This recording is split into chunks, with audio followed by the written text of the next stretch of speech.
Plan बने और मैं आपको बताना चाहती हूं कि इसके बाद 3 प्लान बने, plan A, plan B, plan C, और ये तीनों प्लान लेकर 6 तारीख की शाम को हम तैयार थे।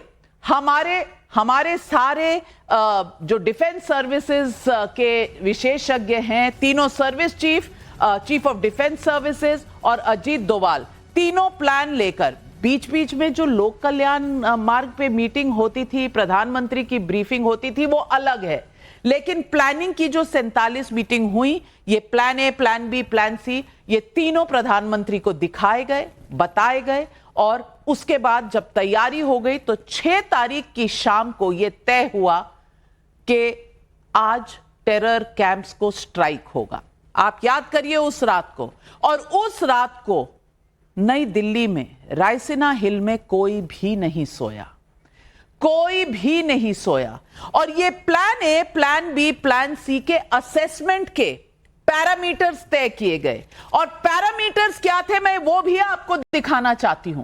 पैरामीटर्स थे कि सक्सेस रेट क्या होगा किसी भी प्लान का, 0 से 5 के स्केल पर ये बना, और ये 0 से 5 के स्केल में उसका सक्सेस रेट तय करना था।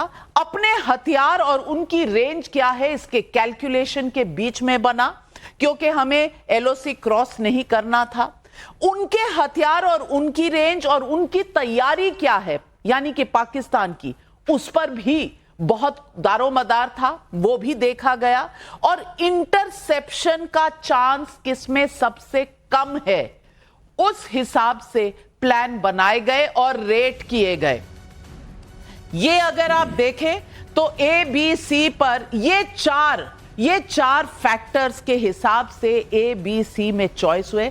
बने तो 10 प्लान, लेकिन तीन सिलेक्ट हुए कि इन तीनों में से एक प्लान ए हमारा फाइनल प्लान था।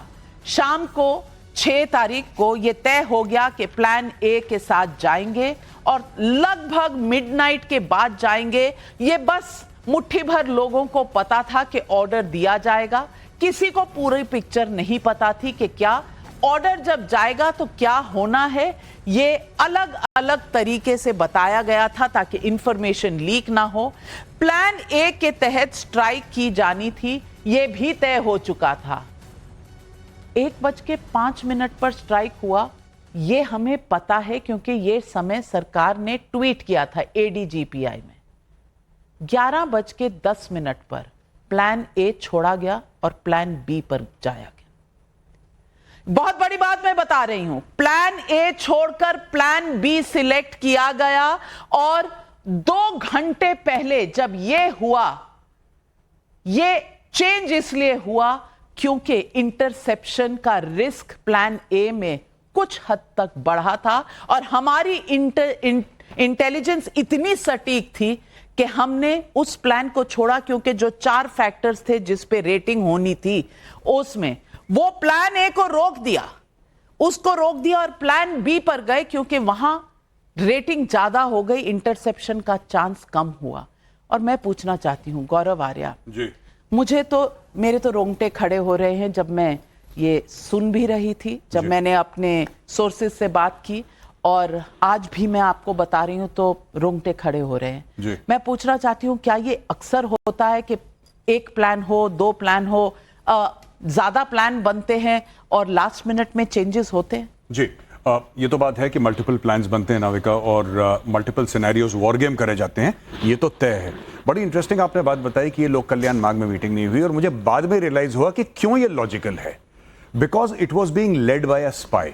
आप देखिए, अगर ये कोई फौजी लीड करता, फौजी सेफ हाउस में मीटिंग नहीं करता, फौजी अपने इलाके में मीटिंग करता, लेकिन डोभाल साहब की एक खासियत है, जब प्रेशर आता है या जब कोई ऐसी बात आती है, the first thing is go analogue, don't go digital, switch off everything digital, disappear from the map, आप गायब हो जाइए। अच्छा, लोक कल्याण मार्ग के बाहर तो खड़े हैं सब कैमरा लेके, तो पब्लिक को दिखाने के लिए ये भी डिसेप्शन की प्लानिंग है। देखिए कितने, जो हम भेद कहते हैं, साम दाम दंड भेद, ये भेद है, ये कितने हाई लेवल की मीटिंग। अच्छा, ये लोक कल्याण मार्ग गया, प्रधानमंत्री से ये मिलेंगे, प्रधानमंत्री से ये मिलेंगे, प्रधानमंत्री की मीटिंग।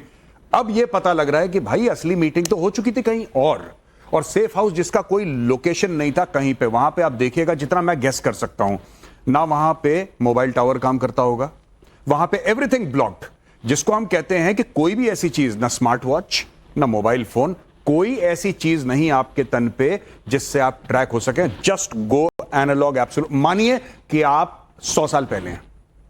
वो हिंदी फिल्मों में कहा जाता ना कि वहां परिंदा भी पर नहीं मार सकता, ऐसी जगह। इलेक्ट्रॉनिक सर्वेलेंस हो ही नहीं सकता, कुछ नहीं पता। एक घर है जिसके अंदर लोग आ रहे हैं, चुपचाप आ रहे हैं, रात को मिल रहे हैं, अपनी मीटिंग कर रहे हैं, वापस जा रहे हैं। एक इकोसिस्टम क्रिएट करा और उसके बाद प्रधानमंत्री जी को प्लान दिए। प्रधानमंत्री को बिल्कुल ब्रीफिंग हो रही थी और अभिजीत अय्यर मित्रा, ऐसा नहीं है कि प्रधानमंत्री को पता नहीं था, लेकिन ऑपरेशनल डिटेल्स में प्रधानमंत्री का रोल लिमिटेड होता है। उनको कहना होता है कि ये हमारा प्लान है, हमें एड करना है, तैयारी आपकी है। डिटेल्स का काम जो है वो चल रहा था इन 47 मीटिंग्स में। मैं पूछना चाहती हूं कि ये जो ए से बी हुआ होगा उस वक्त,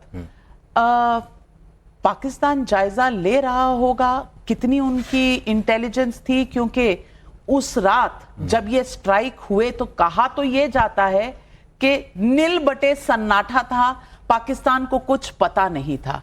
यानी कि हमारी जो ये पूरी ये जो आपने ठीक कहा स्पाई, यानी कि अजीत डोवाल साहब जो हमारे नेशनल सिक्योरिटी एडवाइजर हैं, वो स्पाई का किरदार, और वो पाकिस्तान में रह चुके हैं, इंटेलिजेंस उनके पास पूरी थी कि कौन कहां किस कैंप में है, 9 टारगेट चुने गए, वो सारा प्लान बना, पाकिस्तान को पता भी नहीं चला।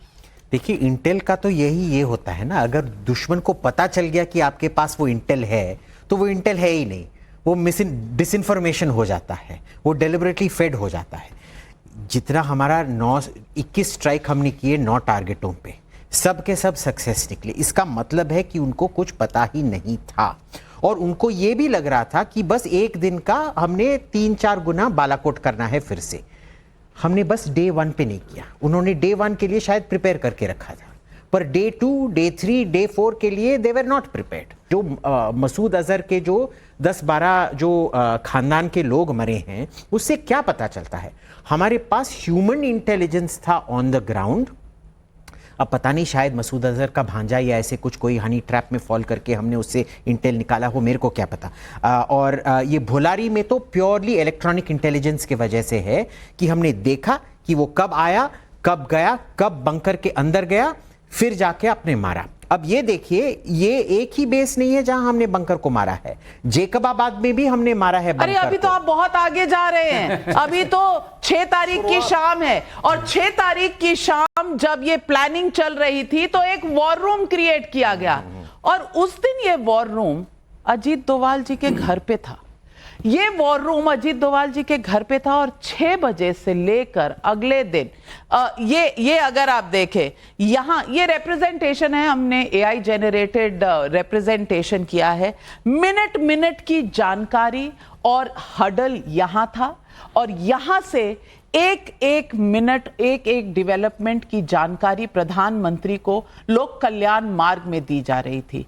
1 मिनट के लिए कोई उस रात को सोया नहीं था। 1:05 पर ऑपरेशन शुरू हुआ और 1:25 पर 23 मिनट में टेरर कैंप्स तबाह कर दिए गए, और इस बीच प्लान ए से प्लान बी चेंज हुआ। मैं पूछना चाहती हूं, ये तैयारी और जिस तरह से ये कैंप्स पर अटैक किया गया, ये मेटिकुलस प्लानिंग तो थी ही, पर इतना ज्यादा प्रिसीजन स्ट्राइक जो है, इसकी प्लानिंग बहुत डिटेल में की गई होगी। नाविका जी, मैं आपको बड़े क्लैरिटी से एक बात बता सकता हूं, जो एक बड़ा फेयर असेसमेंट होगा। ये सारा का सारा सीक्रेसी इसीलिए हो पाया क्योंकि हमने इतना बड़ा डिसेप्शन रखा कि सब कुछ प्राइम मिनिस्टर के यहां हो रहा है। The whole focus was on prime minister house, कि ये एक पॉलिटिकल राजनाथ जी भी आ रहे हैं, होम मिनिस्टर भी आ रहा है, उससे फॉरेन सेक्रेटरी भी आ रहा है, सो सबका ध्यान वहीं था। इसलिए आप देखते हैं कि ये जो सो कॉल्ड सेफ हाउस वाली मीटिंग है, ये अपने आप में कोई सोचा ही नहीं, क्योंकि सब जगह प्रोजेक्ट ये किया जा रहा था, 1 मैन डिसीजन प्राइम मिनिस्टर ले रहा है, विदाउट रियलाइजिंग कि प्राइम मिनिस्टर इस चीज में नहीं पड़ता कि आपके जो एयरक्राफ्ट में 100 ऑक्टेन वाला पेट्रोल पड़ेगा या 90 वाला पड़ेगा। ये उसका काम नहीं है। कौन कहां स्ट्राइक करेगा ये प्लान नहीं है। ज्यादा बड़ी बात ABC, मैं आपको बड़ी जिम्मेदारी से कह रहा हूं, किसी भी लेवल पर हो, चाहे वो मेरे प्लेटून लेवल पर हो, चाहे वो आर्मी हेडक्वार्टर लेवल पर हो, जब हम 3 प्लान बनाते हैं तो हम तीनों पर उतनी ही कार्रवाई करते हैं जितनी एक पर करनी है। और कई बार ऐसा हुआ है, कई बार, जिसको मैं बोलता हूं कि हम चौथा प्लान, एक जो सिचुएशन क्रिएट करती है, हम उस पर चले जाते हैं। ये बड़ी एक, जिसको हम एक्सप्लॉइटेशन बोलते हैं। गए तो थे अटैक करने, यहां ये देखा खाली है, खाली देखते अगले वाला पकड़ लिया हमने। ये बात हमेशा होती है।